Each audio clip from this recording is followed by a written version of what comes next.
So once again, welcome to the Local Leadership Academy webinar on data and technology for DRR. I will start by handing over to Ms. Shivangi Chavda, who is the head of programs at GNDR, to share the welcome remarks. Thank you. Over to you, Shivangi. Thank you, Ipsita, and good morning, good afternoon, everybody. Not afternoon as yet, so good morning. I'm not sure what other countries are joining today, but anyways, have a good day. Welcome to our Local Leadership Academy webinar on the emerging role of data and technology in enhancing disaster risk reduction efforts. We are honored to have you all us join today as we delve in this crucial topic that is at the forefront of global efforts to build resilience and reduce the impacts of disasters. We would like to extend a warm welcome to our esteemed speakers who have graciously agreed to share their expertise and insights with us today. Your contributions are invaluable, and we are grateful for your willingness to participate in today's webinar.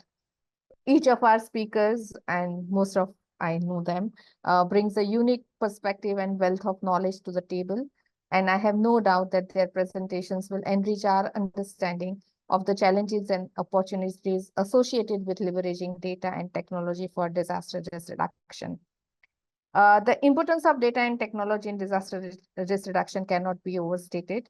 Timely and reliable data coupled with innovative technological solutions have the potential to revolutionize our approach to preventing, preparing for, and responding to disasters. From enabling evidence-based decision-making to improving early warning systems, the benefits of harnessing data and technology are immense. And this is the subject that we will, I think, speak more on today. However, despite the recognition of the vital role of data and technology in the disaster risk reduction, there are significant challenges that needs to be addressed. The midterm review of the Sendai framework for disaster risk reduction highlighted the inadequacy of the global access to disaster data and applicable risk knowledge, as well as gaps in data collection and analysis at the subnational and national levels. Similarly, while technological advancements hold great promise, there is need to explore their full potential and overcome barriers to their adoption and utilization. And one of the factors is, of course, the access to this technology to the local communities. In today's webinar, we aim to explore these challenges and opportunities and discuss practical ways in which data and technology can be integrated into our ongoing efforts for disaster risk reduction. Our key objectives include understanding the growing importance of data and technology, exploring practical applications in disaster risk reduction efforts, and addressing emerging challenges and barriers. I encourage all participants to actively engage in the discussions and share their insights and experiences. Together, let us work together, harnessing the power of data and technology to build more resilient communities and ensure a safer and more sustainable future for all. Thank you once again for all your participation, and I'm looking forward to this discussion ahead. Thank you so much. Thank you so much, Shivangi. And without any delay, I would like to welcome our keynote speaker. So I will introduce him, Dr. Manu Gupta. Dr. Gupta is building resilient communities across Asia Pacific. He has been at the forefront of championing and advocating for citizen-led initiatives globally for nearly 3 decades. He is co-founder of SEEDS, a nonprofit organization that enables community resilience through innovative solutions in the areas of disaster readiness, response, and rehabilitation. The organization has been awarded the United Nations Sasakawa Award for Disaster Risk Reduction in 2022. Dr. Gupta's current work includes building a national open data loss and damage platform aimed at orchestrating resources directly for the poorest and most impacted. Dr. Gupta is an Ashoka Fellow and holds a degree in city planning and a doctorate in community-based disaster management from Kyoto University, Japan. So thank you so much, Manu sir, for agreeing to be the keynote speaker today, and I hand over to you. Thank you.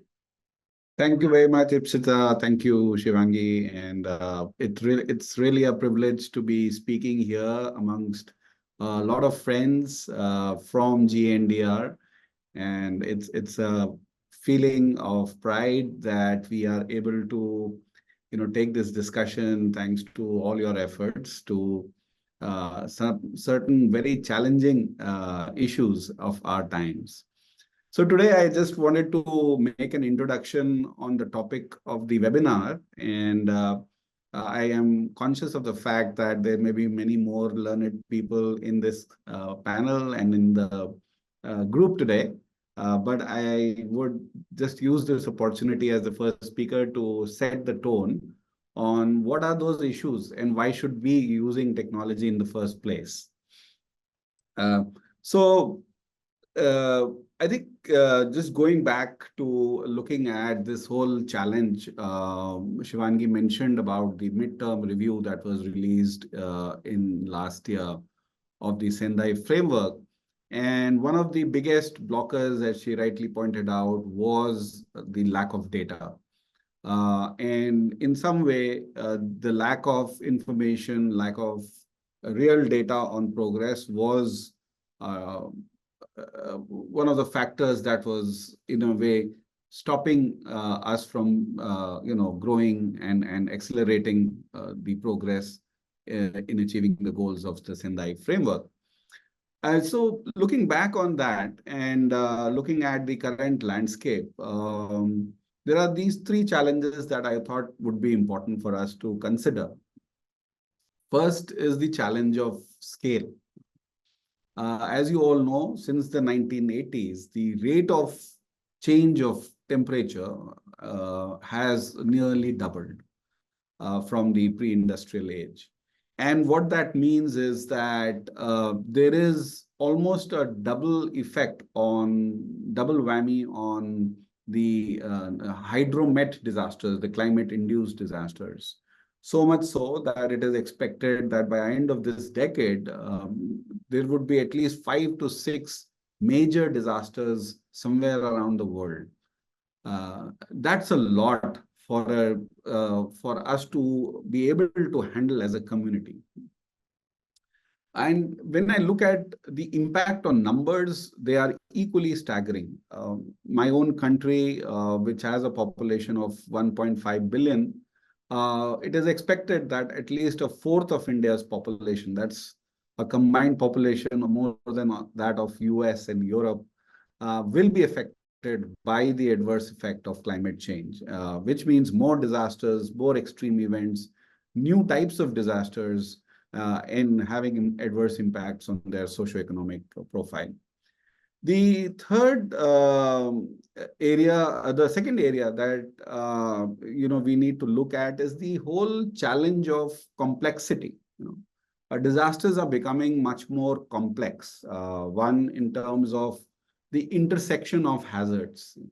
We are seeing multiple hazards taking place at the same time, both from a cascading point of view, but also from the intersectional point of view. Some experts have now given this a name of a new polycrisis era, and which basically means that the conventional tools that we have been following for addressing risk reduction, preparedness, and post-disaster relief have to be revisited. They can no longer apply to a polycrisis kind of situation. And therefore, we need new tools. We need new approaches. The third very important point, and it speaks to the theme of today's meeting also, is about the agency of people. In terms of the kind of scale and complexity we are seeing in our disaster landscape, we somehow are, leaning back on the command and control kind of approach to disasters, which basically means we are taking away the agency of people. So many of us in this room today are champions of community-based, people-centered approaches to risk reduction. But this challenge of scale and complexity will make it even more difficult for us to retain those approaches, retain those methods of people-centered, people participatory processes. And therefore, we are facing challenges of localization at scale, around the world. So I think as a community, we need a mindset shift. Our entire risk reduction strategy has to be revisited. We now need to look at these challenges of scale, complexity, and agency from a completely different point of view. And that's where I think technology has the role. Of course, technology is not the panacea for all these problems, but it can be a great enabler from my limited understanding and recent exposure to some of the methods that are there. We have seen some great examples during the pandemic in the health sector, for example, where technology was able to help have a very wide outreach in a very short span of time across the world. And therefore, such kind of disruptive moments in the world's history also teach us some of these very important lessons, and technology is one of them. But before I come to what kind of how do we use technology and data, let me try and address some of the mindsets that we have, and I was part of this mindset community, so to say, on the use of technology and data. The first sort of mindset or myth is that technology is expensive. It is difficult for local NGOs to be able to embrace or access technology. The fact is that in my last 4 years of work, technology has actually become very, very inexpensive and very, very accessible. It can be available at no cost to local NGOs, local grassroots organizations. The tech community, so to say, around the world is increasingly aware and about their responsibilities and willing to come forward and share their resources with us. Either it is through the open source software or talent that is now ready to work with us on these issues. The second so-called myth is that technology penetration on the front lines is still very limited. Well, if you look at global statistics, you can Google them right after this call. You will see that 66% of the global population already has a smartphone. 66% of the population above the age of 10. And there are some 6 billion smartphones already in use around the world. So technology is moving very fast. People are using technology in almost all aspects of their life. So why should we be left behind? The third sort of mindset or myth is that, well, in the space of disaster risk reduction, technology is about those fancy satellite maps and high-end technologies that we don't understand. Well, technology can be in everybody's hands. It can be at the hands of the poorest and the most vulnerable, and they can make great use of it. And this is what the world across has started to learn. It can be simplified to fit into people's lives. It has a role of improving prevention, and as was spoken earlier, it can help in providing good, timely, early warning. And last, the whole question about agency. Again, technology seems to take away that agency of people, but and that was the case earlier on. It seemed that the big technology companies of the world were trying to take away that power, that control away from ordinary people like us.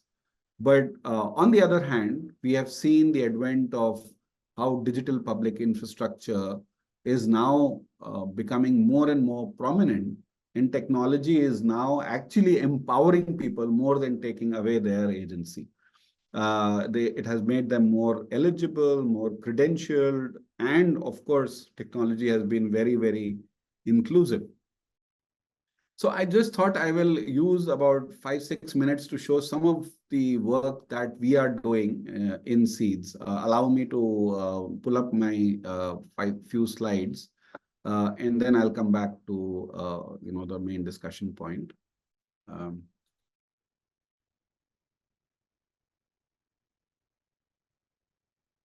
So,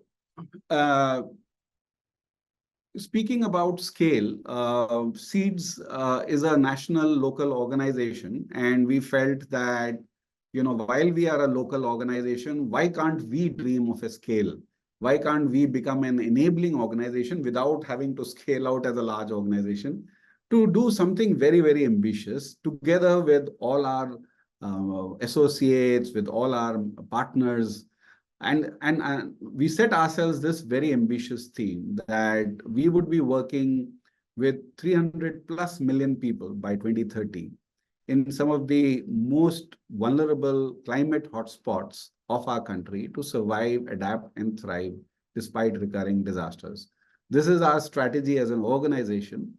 And obviously, if we were to continue the way we have been working through one community at a time, perhaps it will take many lifetimes to achieve such numbers.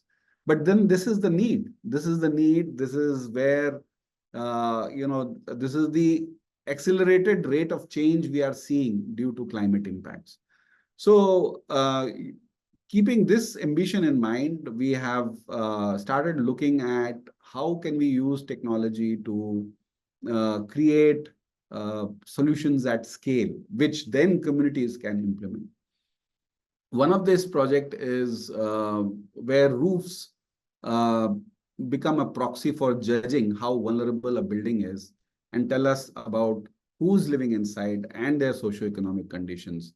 So using simple satellite maps, which anybody can read, we are able to classify houses based on their socioeconomic condition, but also classify houses based on their vulnerability to natural hazards, including new types of hazards that we see like heat waves and floods.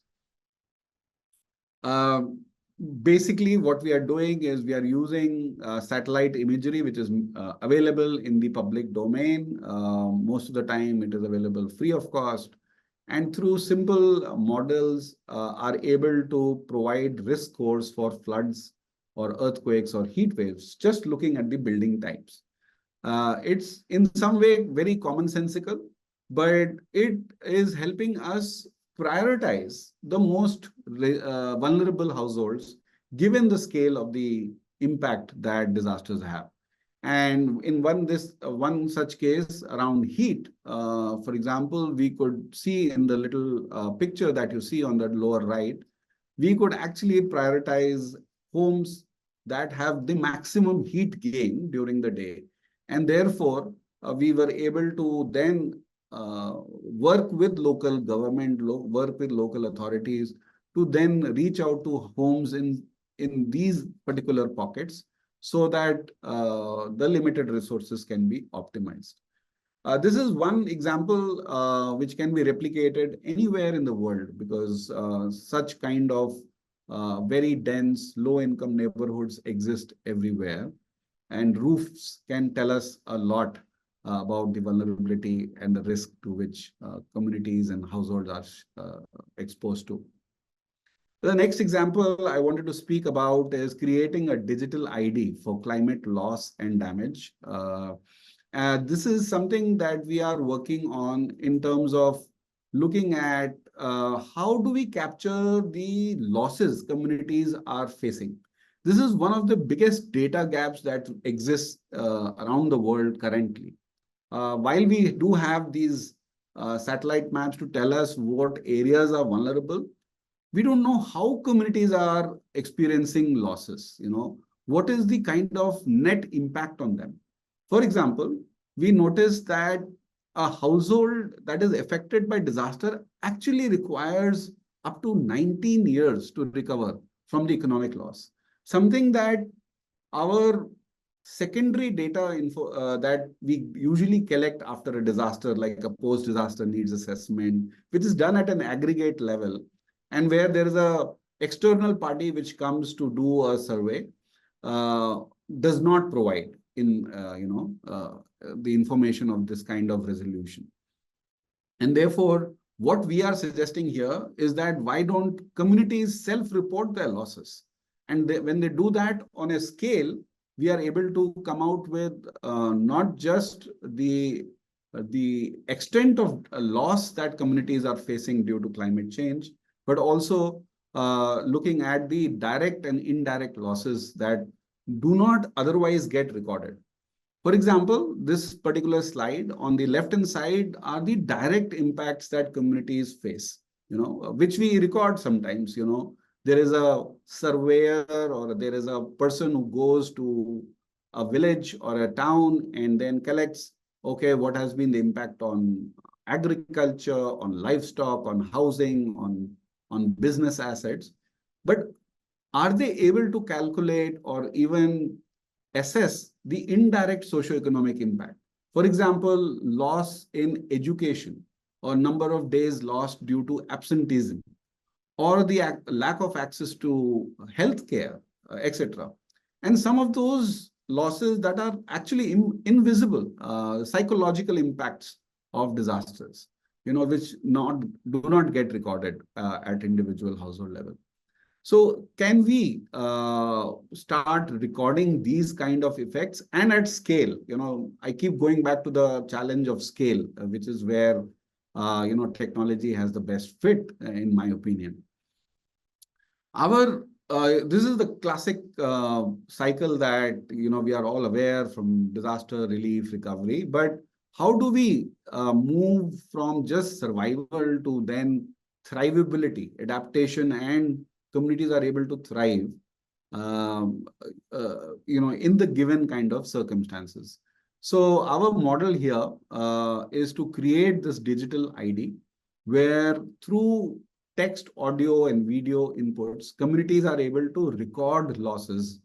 And what they end up doing is create a disaster, a wallet for every household, which is where their information is stored permanently. So every subsequent disaster that happens, communities are able to record more losses. The same wallet is also used for providing assistance through the government, through agencies like us, or even private sector in certain cases.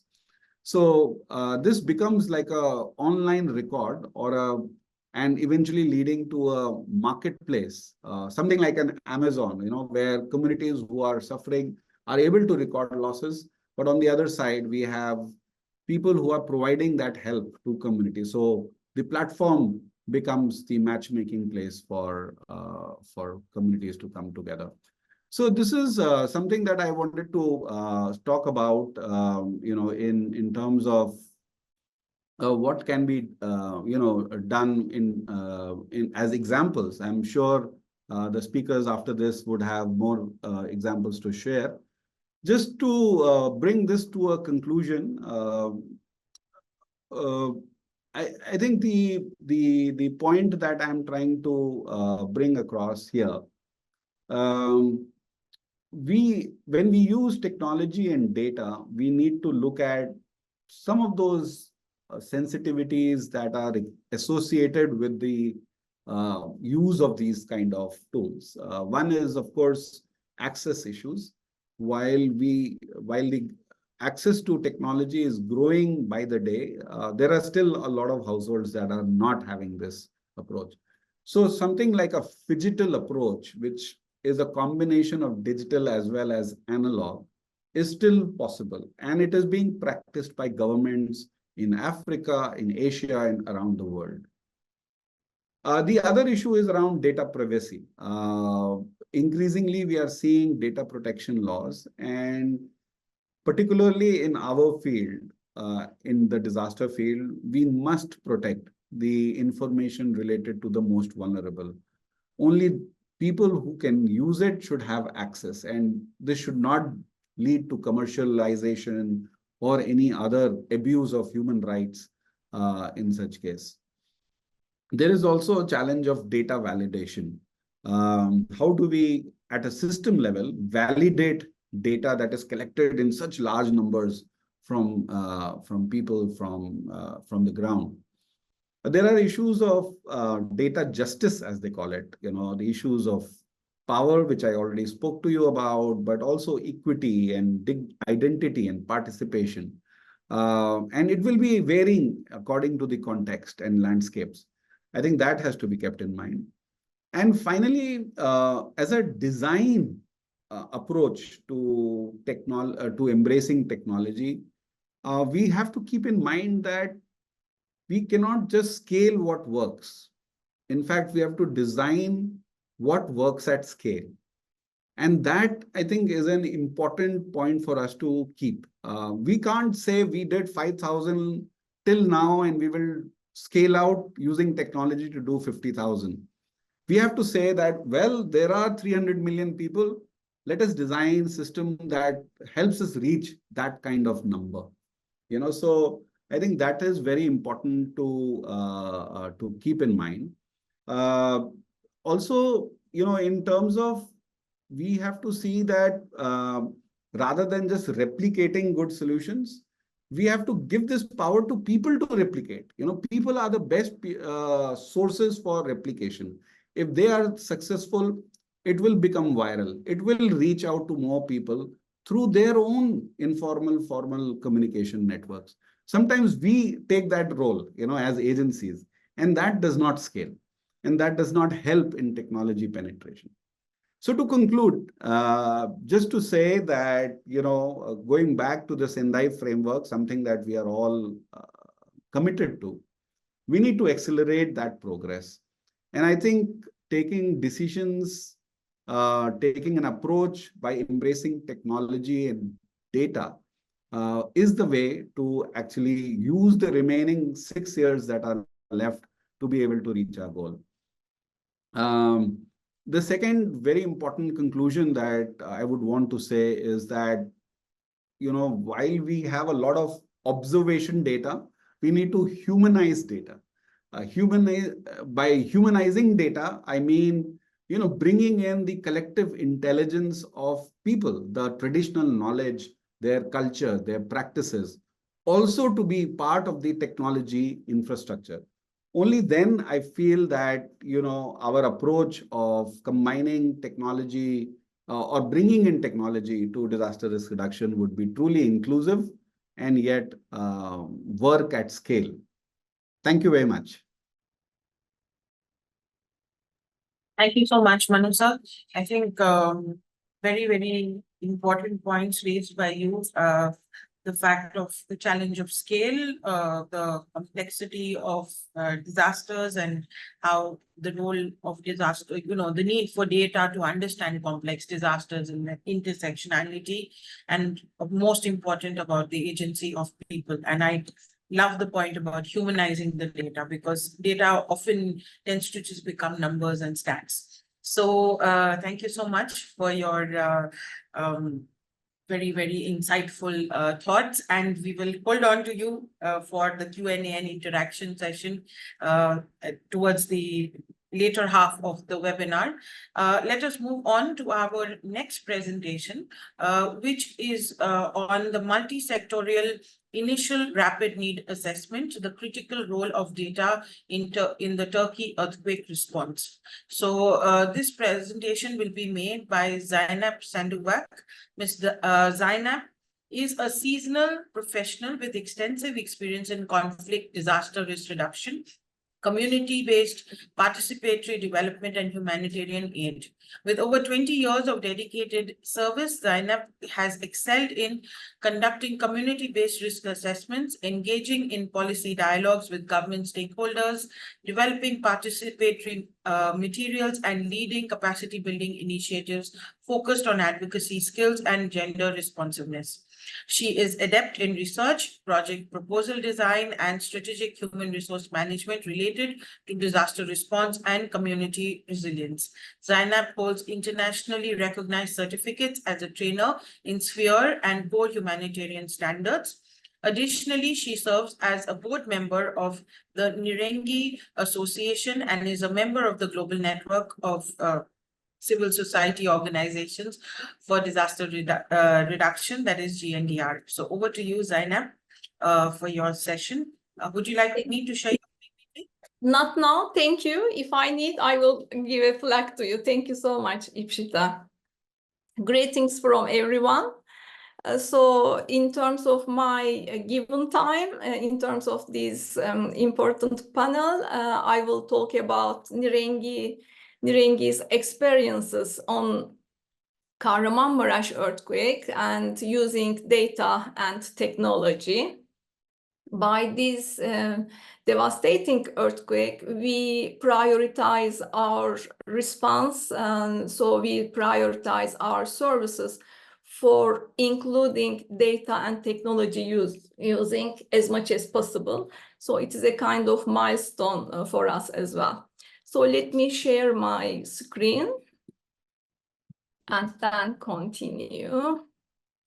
Yeah. Yes. So I will talk about data and technology in DRR, how does it look like, and then Nirengi use data and technology in different aspects in these Kahramanmaraş earthquakes. So I will a little bit talk about this, and then I will conclude my speech with some takeaways.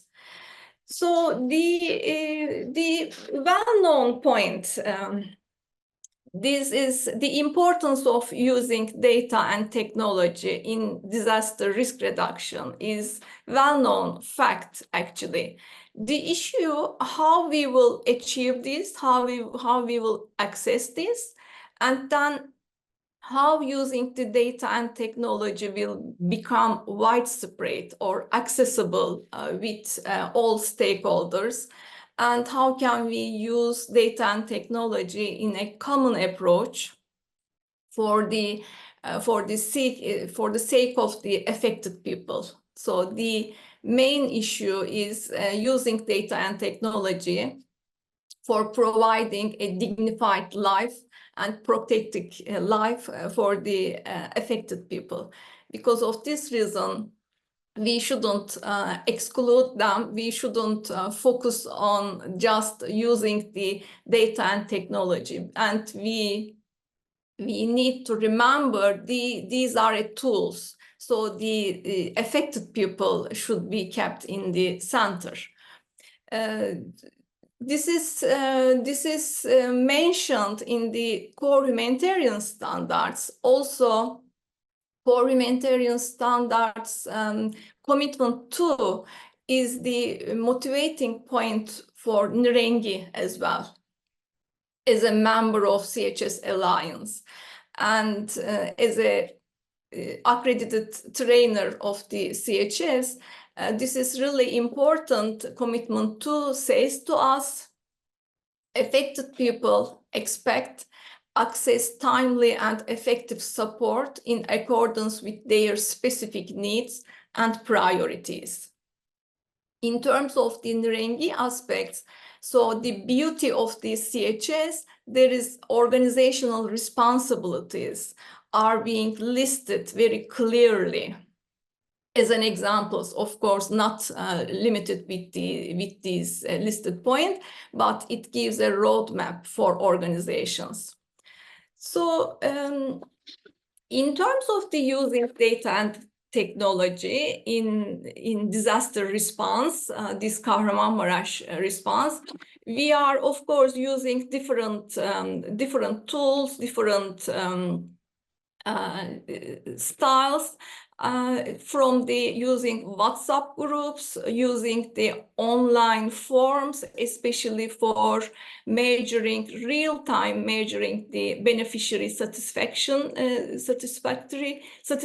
situation, And also, we are using data and technology for need assessment and monitoring evaluation aspects.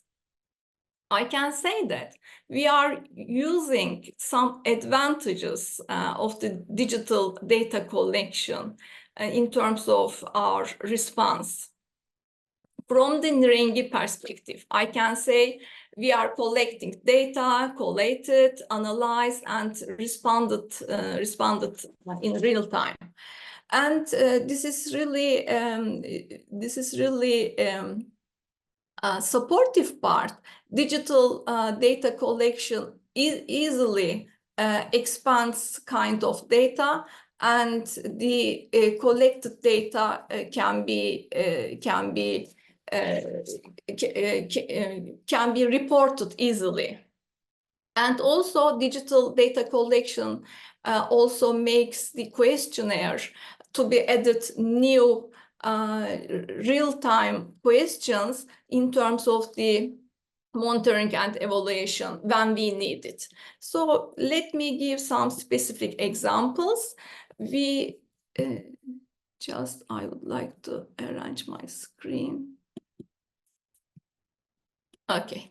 We use the data and technology, especially in terms of the need assessment. So using this technology, we used a mobile application during this need assessment. So we developed a data collection tool. So the data collection tool covered the data collection questionnaire. Especially the data collection questionnaire consisted with different aspects, and then based on the situation, based on the field, we updated the questionnaire. And also we adjusted data collection tool for online data entry program. We used mWater program, but it is just one of the example. So it was really easy for us using mobile phones for data collection. And then we tested the system with the beneficiaries, with the numerators, and then we started to data collection. We have a chance for seeing the data from the field in real time. Based on this real-time data accessibility, we have a chance for mobilizing some referral system in the most vulnerable areas as well. So while collecting data in terms of the need assessment, also the technology gives us a chance for responding as some specific cases actually. Of course, at the end, we cleaned the data and then prepared pivot tables and for data analysis, and then we prepared our need assessment report and share it widely, especially in terms of the Kahramanmaraş earthquake response. The international community, local actors, and all related responders were looking for reliable data. Because of this reason, with Nirengi's sharing and the other organizations' real-time data sharing were really important for as much as possible, as quickly approaching the affected people for dealing their situation. So I can jump another part using data and technology in monitoring and evaluation stage. We are using this currently. We are using this monitoring and evaluation application in our Nirengi points. We have two Nirengi points in Hatay, one of the most vulnerable province among the 10 badly affected provinces in terms of Kahramanmaraş earthquake. One of them in Samandağ, other one is Antakya. So there is a developed monitoring and evaluation application. I can say that there are some specific options, like these part I am just reading from here for you. For your understanding. So this application has subject notification form. For instance, this is really important for us for accessing the important critical situation from the field in real time. This is the registration form for children and for families or any beneficiary for us in terms of our services. In Nirengi points, I can say we are conducting child-friendly space activities. We are providing free of charge psychosocial support and legal counseling for the people mostly. So in terms of this, at the child-friendly space, we have end of the day evaluation form. So when each day we have a chance for monitoring the child-friendly space activities and the effectiveness of the child activities as well. So child development observation form is also important, again real time, based on the as a complementary approach child play observation form. We are using this for evaluating each child's development, each child's progress in terms of their development stage as well. And also we are conducting outreach activities, in terms of the Child Activity Center. We are monitoring the outreach activities in terms of accessing to most vulnerable areas or seeing the critical points and then processing the referral system. And this is other point, Nirengi point beneficiary quotes form. This is also important in terms of the qualitative data. We are collecting reflections from beneficiaries.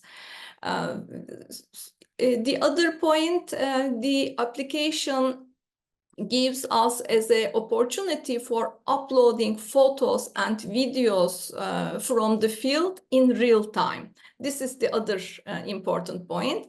Of course, we added the feedback and complaint form into the application. So again, we have a chance for accessing, for seeing the feedbacks, and if there's a complaint, we have a chance for respond it in real time. So these are just examples. So I can continue a little bit for giving more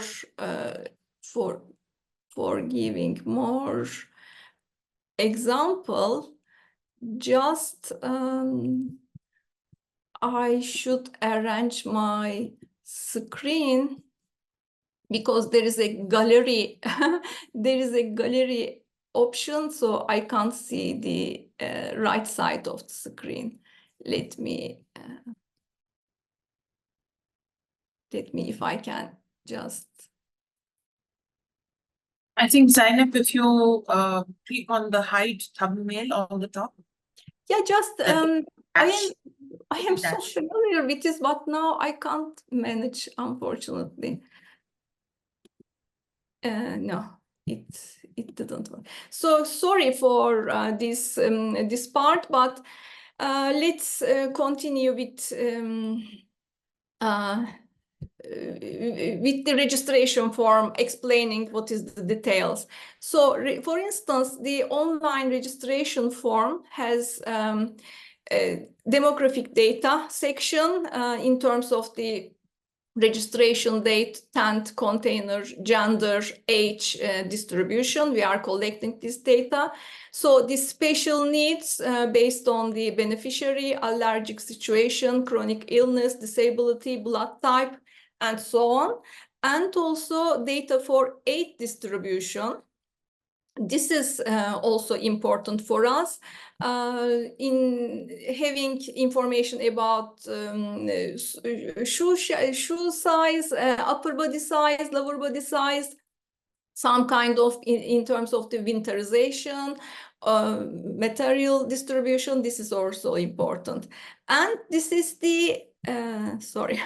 This is the, I can't see, but I know, this is the form upload section. So from the ID card uploading, some kind of registration uploading, some related hard copy materials we are uploading in here, and we are we are monitoring the situation. Yeah, I think it gives an idea. Let me give some takeaways at the last part of this section. So challenges faced by local organizations on the agenda, actually. Local organizations or national organizations may access to technology and digital tools needed for real-time data collection and analysis. At this point, donors, governments, and some important stakeholders, related stakeholders' role is important, supporting civil society organizations in terms of using data and technology.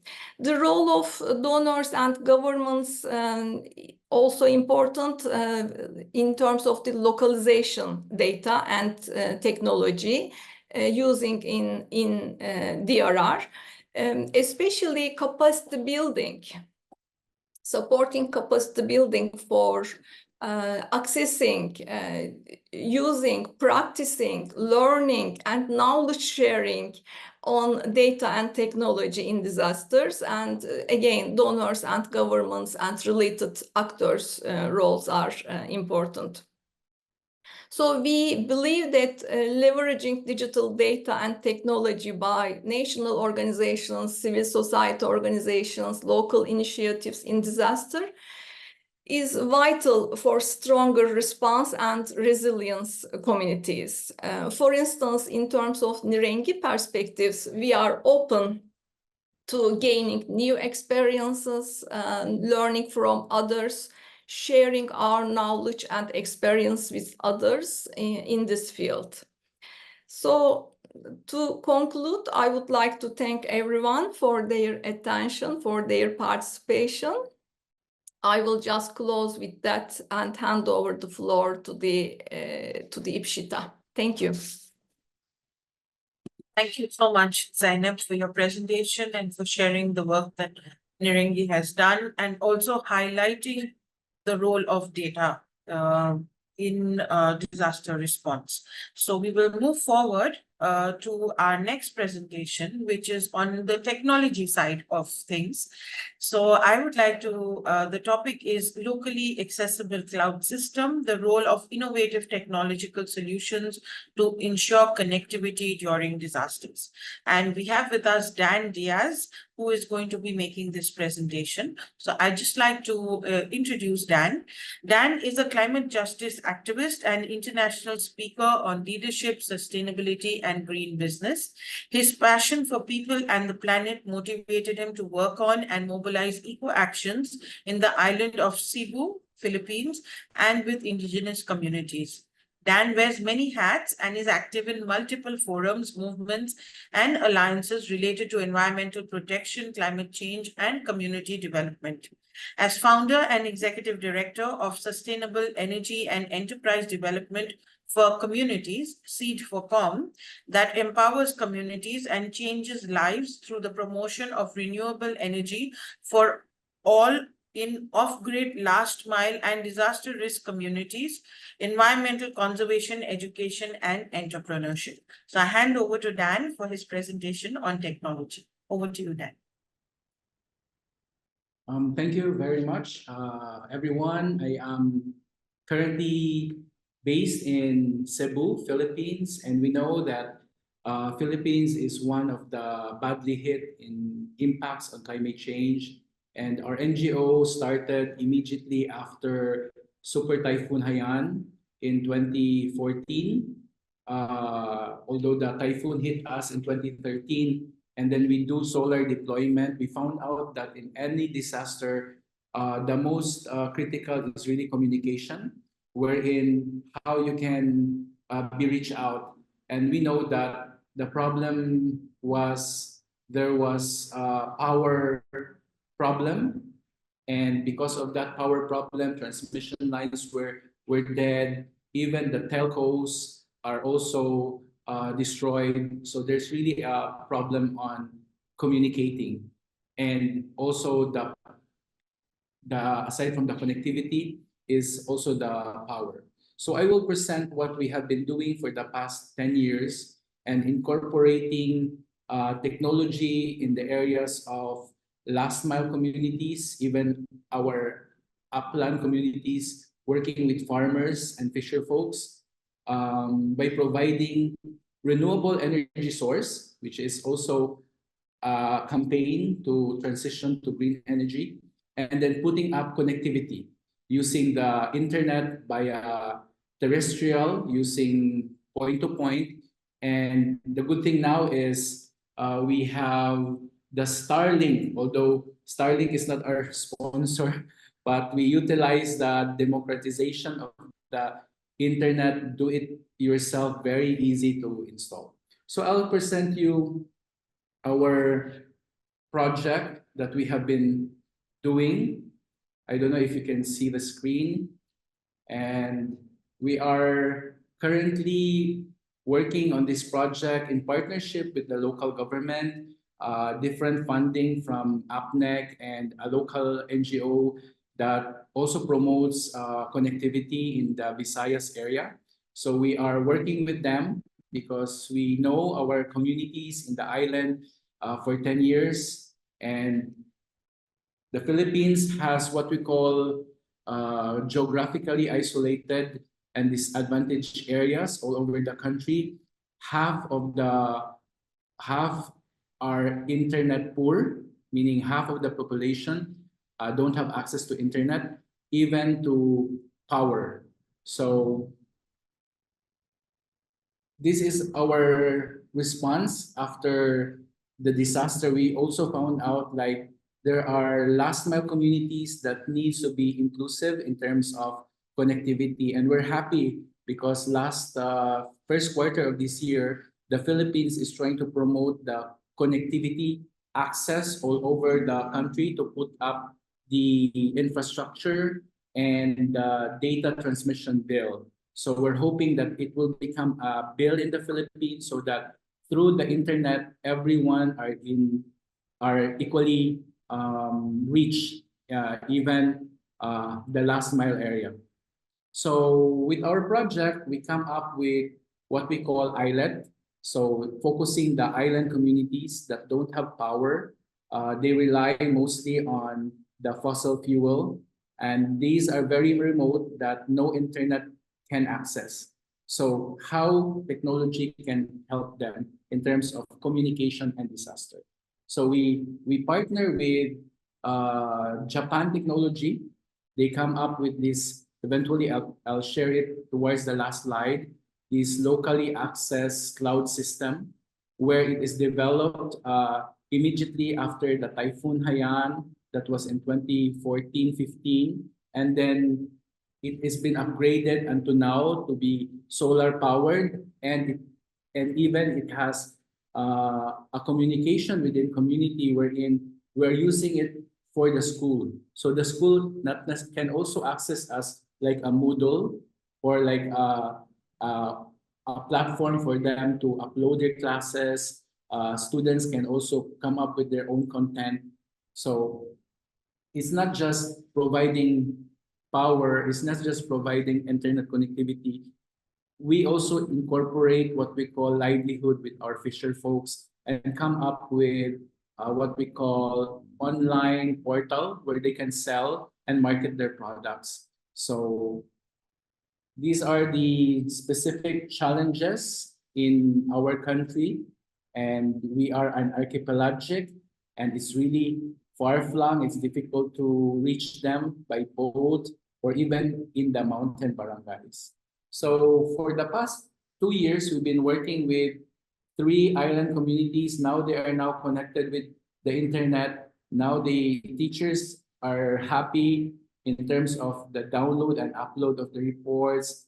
And now we are coming up with an activity where the students can upload the photos and videos of their island. What are the for example, the problem in their trees, their mangroves, their corals, so they can upload and they can create content.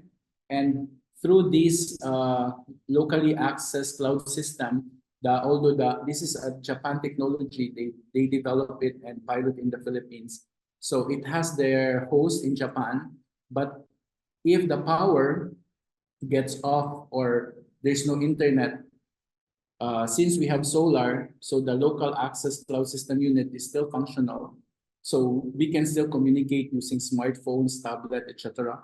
And once the internet connectivity is back, so it goes to the main server, and then you can have this the real time what had happened on a certain disaster. For example, there was a super typhoon in the other part of the Philippines in Leyte, and this lax was used in a university. So they had the videos of the students in that area, then immediately they upload it on the lax system. And when the internet comes back, because of, when there is like a storm or a disaster, there's a cut off of either power or a cut off of connectivity. But since the lax can stand alone, and when the connectivity is back, it was uploaded to the main server, and there you have it as an archive.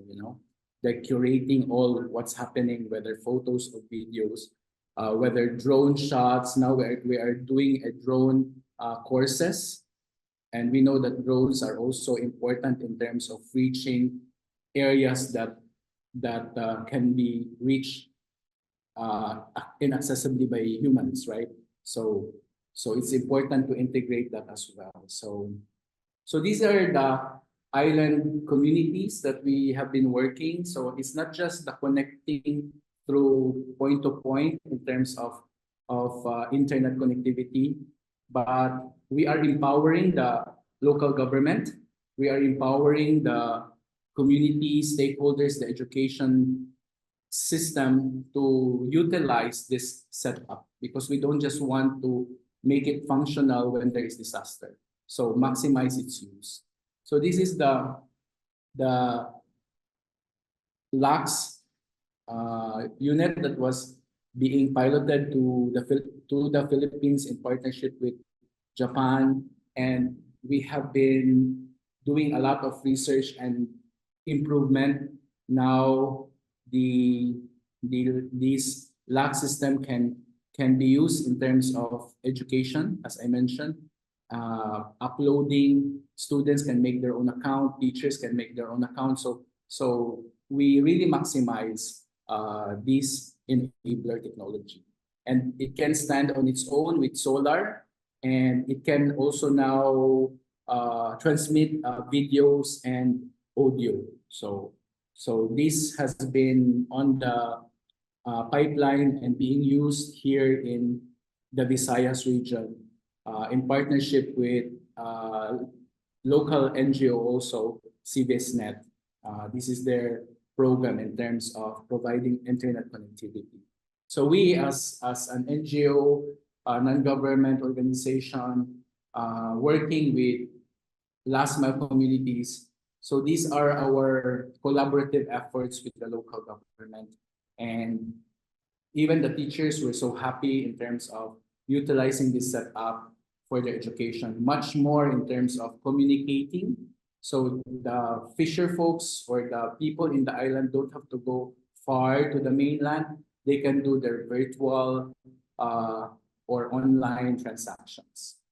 So from the disaster use of LACs, the Moodle system, now we are looking for e-health, wherein people and our healthcare professionals can do telemedicine, and then coming up with a system for their local barangay for like data in terms of names, PWD. So all these informations can be managed by the local government unit using this setup. So our sustainability is like we have different partners working in the island community, CSR, then support with the local government, and doing businesses, utilizing the opportunities of this technology. So for example, they pay for their data connectivity, but for the school, during school hours, it's free. So that's our initiatives in terms of communicating, resiliency in our power and our internet connectivity, not just relying with the point-to-point, but with the satellite, the Starlink, which is available now, we have at least 6 Starlink installations in mountain and island communities. So that's what we have been doing so far with C4. Thank you. Thank you so much, Dan, for showing us a model of technology, of innovative technology, and how innovation can be brought in to find a solution to even situations that are against us. So thank you so much for sharing that with us. So on a special request, we are going to give the floor right now to Horst Kremers, who has requested to 5 minutes to share some points on his thoughts on the role of data and technology for DRR. So we would like to, I would just invite Horst to come and share his thoughts with us. Horst, you have 5 minutes, and then we will move into the Q&A session from here. Over to you. Thank you very much. Can you hear me? Is that okay? Hello? Absolutely, clearly. Yeah, no, thank you very much. I congratulate for this very well done selection and activity at all from GNDR. And I was astonished. We should have done also that years ago, but this is the time. This is the right time to do it, and I'm very happy to see such a variety of very interesting contributions here. Now, I made proposal to tell about our activities here. Here from Berlin, I founded a community of experts, an international community of experts in acronym RIMA, which means Risk Information Management Models and Applications. We do so since 2008, and we are concerned mainly with that. What is digital? What is the difference between narrative and implementation, coming from an engineering and information science, information practitioners' point of view? We heard a lot of very interesting principles in the task in the presentations today. Nevertheless, I want to. This is just an overview of certain things where it was mentioned also by Manu Gupta, that the complexity is something we don't really treat in a very very well way. And I also say that complexity in information management in disaster is especially by these cross-organizational information flows that are so complex and with massive information. When we see that interdisciplinarity that rises more or less immediately in disasters, then we have to do decision support not only for 3 or 4 people of management, but we have to support decision support for everyone involved, because also private people have to make their decision on very good information.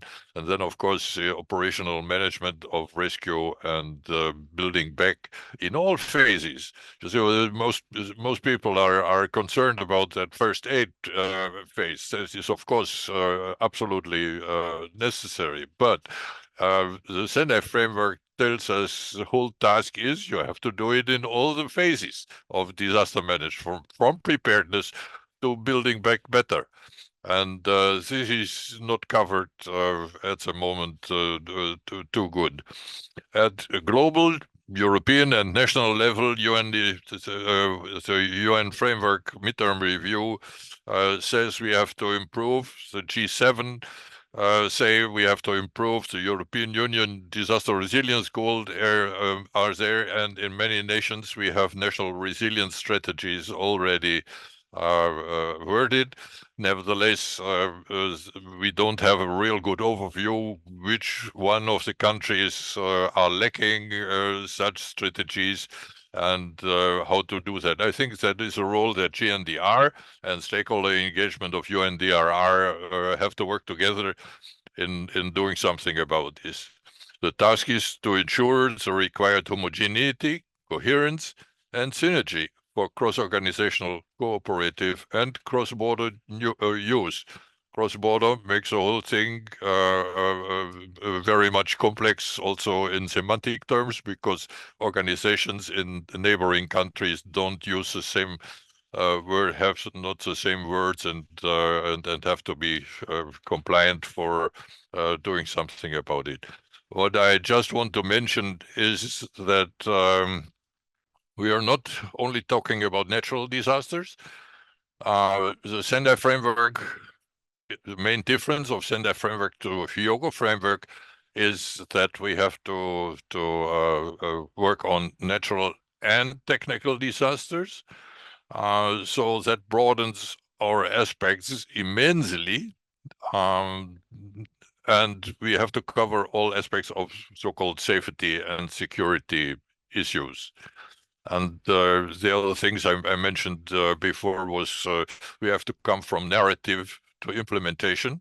We talk about complexity and all the other things information infrastructure need, communication need, but we have to implement this, and then and that is what we promote in that remark community of experts that everyone is invited also to join. One special aspect I want to mention is that we all know that all the information that is available, we want it just in time. On the other hand, the implementation of just in time. So what is done when there is something happening and we don't have information? Missing information can cost lives. So that is something where we have to say we have to do a bit more in just in time, and we need standard processes, standard operational procedures to help us to take them off the shelf, to be prepared with standard operational procedures, to be much faster in the disaster for analyzing and giving decision support to all those involved to mitigate the losses and the suffering, and reducing substantially the suffering of people. Thank you very much for the opportunity, and I would be happy to keep into discussion with all the participants. Thank you. Thank you very much, Horst. And thank you for, calling on us to remind us that we need to move from policy more towards practice, and also the importance of timely information and the use of data and technology to, at the end goal being that we need the information in the right time. And now I'd like to hand over to Shivangi for the closing remarks. Thank you, Ipsita, and what a webinar, honestly, so much to learn and so forward-looking and really exciting as a practitioner, where we are talking about multiple complexities, but we are also trying to look at the scale and complexities and transcending beyond boundaries. So really, really happy with this discussion, and would like to see this being carried forward and more examples being kind of, shared with GNDR and other local civil society organizations for them to start thinking what is relevant for them, for their communities, and how they can kind of, move forward. But making it more formal as we draw this webinar to close, my sincere thanks to Dr. Gupta, Zeynep, Dan, and other participants for really providing their invaluable contributions and being active throughout this session. We delved into the crucial intersection of data and technology in disaster risk reduction, but we also looked at some of those challenges related to data validation, data privacy, how do we scale it up, how do we humanize data, what are those barriers, which will support the scaling up of that. So all of that insightful thoughts and experiences shared today, which were really valuable, starting from the keynote speeches, Dr. Gupta, to the real world examples given by Zeynep and Dan. We have really got this valuable insights and have harnessed the power of innovation for resilient communities. We thank you once again, honestly, for your participation. What more can I say? But we look forward to this continued collaboration in our collective journey towards building safer and more resilient societies. So thank you, everybody, for being there and for your valuable time. Thank you all.